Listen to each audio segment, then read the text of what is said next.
Donc Amanda, si tu es d'accord, j'aimerais te poser quelques questions sur le soin visage. Oui, très bien. Donc ma première question, d'après toi, à quel moment la prise en main de la cliente est le plus important dans un soin du visage? Ok, bon, la question, elle est quand même très pertinente. Et effectivement, d'après moi, le moment le plus important, je ne sais pas trop si on pourrait dire le plus important, mais en tout cas, un moment qu'il ne faut pas négliger, c'est la prise en main de la cliente, ne serait-ce qu'au téléphone. Si la cliente vous appelle pour un soin du visage, pour prendre un rendez-vous pour un soin du visage ou pour un renseignement, à partir de là, il faut être hyper professionnel. Euh, j'ai la chance d'être avec toi en centre de formation. On va voir un peu ce qui se passe. On se fait passer un peu pour des clientes parfois. Et c'est vrai que je suis souvent surprise de l'accueil qui est toujours très agréable. Mais c'est vrai qu'on ne me pose jamais vraiment de questions sur le soin du visage que je souhaite faire. Certainement parce que l'esthéticienne à l'autre bout du fil estime qu'on verra ça une fois qu'elle me rencontrera. Je pars du principe que d'être très professionnel dès cette prise de rendez-vous, dès cette prise de renseignement, même si c'est par téléphone, c'est primordial. C'est ce qui va faire que vous allez déjà donner je dirais, votre professionnalisme. C'est ce qui va faire que la cliente va vraiment attendre avec impatience ce rendez-vous parce que justement, vous lui avez donné envie, vous lui avez donné envie de faire ce soin de visage. Et très souvent, d'ailleurs, il y a beaucoup de clientes qui annulent leur rendez-vous parce qu'effectivement, si ça n'a pas été assez percutant pour elle, elle le voit comme un soin nettoyant qu'elle avait besoin. C'est la raison pour laquelle elle avait appelé, rien de plus. Et finalement, bon, bah elle n'a pas le temps, elle va l'annuler et puis c'est tout. Alors que si vous allez plus loin dans votre conseil, voilà. Donc il y a Ok. beaucoup de process à mettre en place, hein, mais effectivement, c'est déjà un premier point très important. Ok, donc en fait, tu penses qu'avoir une connaissance de différentes techniques et de s'équiper d'appareils aura un impact sur les résultats des soins? Oui, c'est évident que en fonction des techniques que vous allez utiliser, en fonction des appareils que vous allez utiliser, il y aura un impact qui sera différent. Ça, c'est une certitude. En revanche, toute technique, même la plus basique, celle que vous avez appris, je dirais, au CAP, va avoir un impact.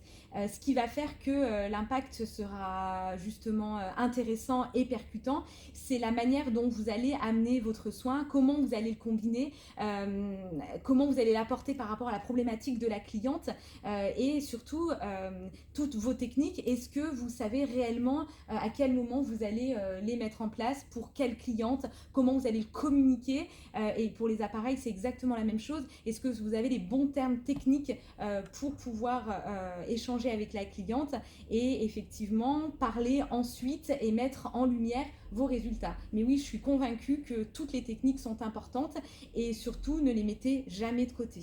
Je le vois trop souvent. Donc quand la clientèle appelle, justement, Et ben c'est c'est l'occasion, important. je suis d'accord avec toi Christelle, c'est vraiment l'occasion de dire voilà, on a différentes techniques, Mm. que ce soit manuelles ou à l'aide d'appareils ou de produits, parce qu'aujourd'hui on a des produits fabuleux aussi, qui vont faire qu'on pourra vraiment répondre à votre problématique. C'est très très important bien évidemment. Ok. Voilà. J'ai une autre question. Oui. À quel moment, donc une fois que la cliente est entre tes mains, trouves-tu judicieux de lui parler des produits et des cures que tu pourras lui proposer? Alors, quel moment? Eh ben, je dirais que on va pas aller trop trop vite, faut pas la brusquer, faut pas lui faire peur, faire attention, parce que comme je le dis, il faut la prendre en main dès le départ, dès que vous êtes au téléphone. Mais si vous lui dites qu'en plus, si elle achète des produits et des cures, ça va être génial, ça peut aussi la refroidir. Euh, En fait, l'échange va se faire naturellement si vous êtes professionnel. Dès que vous allez être sur le diagnostic de peau, je dirais que déjà on peut commencer à soumettre l'idée que un lait nettoyant ce sera peut-être mieux que le savon de Marseille, sans forcément parler de son produit à soi tout de suite. On commence à conditionner le cerveau à ce qui serait bien de mettre en place comme habitude. Et lorsqu'elle vous parlera de cette fameuse ride du lion qui la complexe et qui fait qu'aujourd'hui elle pense au Botox, et ben c'est l'occasion aussi de lui dire qu'il existe plein de solutions beaucoup moins invasives qu'on a à l'Institut, parce qu'on a la chance d'être équipé de nombreuses techniques et qu'il ne faut pas s'inquiéter, qu'on aura absolument tout ce qu'il faut pour répondre à ces attentes. D'accord, donc est-ce que suite à ça, tu pourrais aussi lui apporter des conseils, je dirais, gratuits? Alors, pour moi, j'entends ce que tu veux dire par là, des conseils gratuits. C'est vrai que j'imagine que si je te propose de boire 1,5 litre d'eau par jour, c'est ce que tu appelles des conseils gratuits. Exactement. Exactement. Ben, c'est ce qui va faire de toi la différence. En fait, tout ne peut pas se facturer à l'instant T.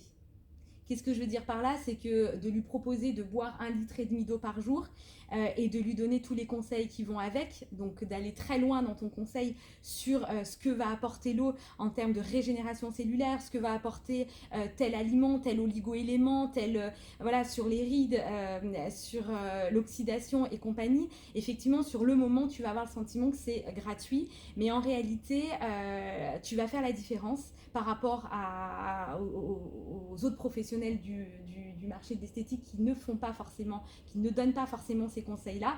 Et c'est là où la cliente a le sentiment de ne pas être un simple portefeuille, a le sentiment que chez toi, tu vas pouvoir vraiment lui donner les bonnes cartes pour pouvoir avancer dans ses problématiques sans forcément devoir payer. Bien évidemment, le but, c'est de gagner de l'argent. On n'est pas... Voilà, travaille pas pour la gloire, et ça va payer. Ça va payer parce qu'elle aura confiance en toi, parce qu'elle va vouloir du coup écouter tes conseils sur les fameuses cures que tu lui auras proposées, sur les fameux produits, et c'est tout ça en fait qui fait qu'elle verra en toi une conseillère et pas une vendeuse.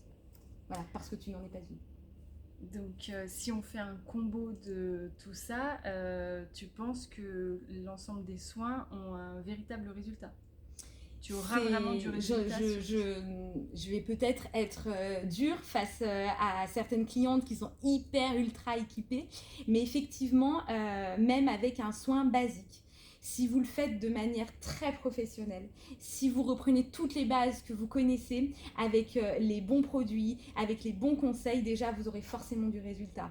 Si vous en plus avez des techniques manuelles, remettez-les en place, remettez-les au goût du jour, vous allez voir les résultats. Bien évidemment, si vous êtes appareillé, on passe encore un cap. Mais encore une fois, très souvent, vous faites votre soin et puis vous dites merci, au revoir à la gentille cliente. Peut-être que si vous aviez fait des avant-après, si vous aviez un livre d'or, si vous avez des vrais supports, la cliente se serait encore plus rendu compte des résultats. Vous aussi, ça vous permet de croire encore plus en vous, de pouvoir vendre davantage c'est ce qui va faire que la cliente n'oublie pas d'où elle vient, puisque malheureusement, je le dis pour les personnes qui nous regardent et qui nous connaissent, je dis tout le temps, on oublie d'où on vient, c'est réel. Quand on a perdu 5 kilos, on trouve qu'on se sent mieux, mais que c'est pas fabuleux. Et quand on voit le avant-après, on a envie de prendre une nouvelle cure amincissante. C'est pareil pour le soin du visage. Donc il faut être hyper pro dans votre suivi, et je vous assure que quel que soit le soin, vous aurez forcément du résultat. J'en suis convaincue. Voilà. Je te remercie pour tes réponses. J'espère avoir été claire. Oui, oui, très bien. Très bien. Donc si vous voulez en savoir plus et profiter donc, des conseils d'Amanda, vous pourrez la retrouver sur la masterclass que nous aurons le 5 et 6 février 2023 ici au centre. Voilà, je pense qu'on a tout dit. Il y a des process à suivre, il y a des vraies règles à suivre pour chaque étape. Donc voilà, je vous invite à venir les découvrir lors de notre masterclass, puisque Christelle aura toute une partie, elle aussi. Ma partie. Elle a une grosse partie d'ailleurs. Donc voilà, n'hésitez pas à revenir vers nous pour quoi que ce soit. Nous sommes là pour ça. Merci. À bientôt. À bientôt.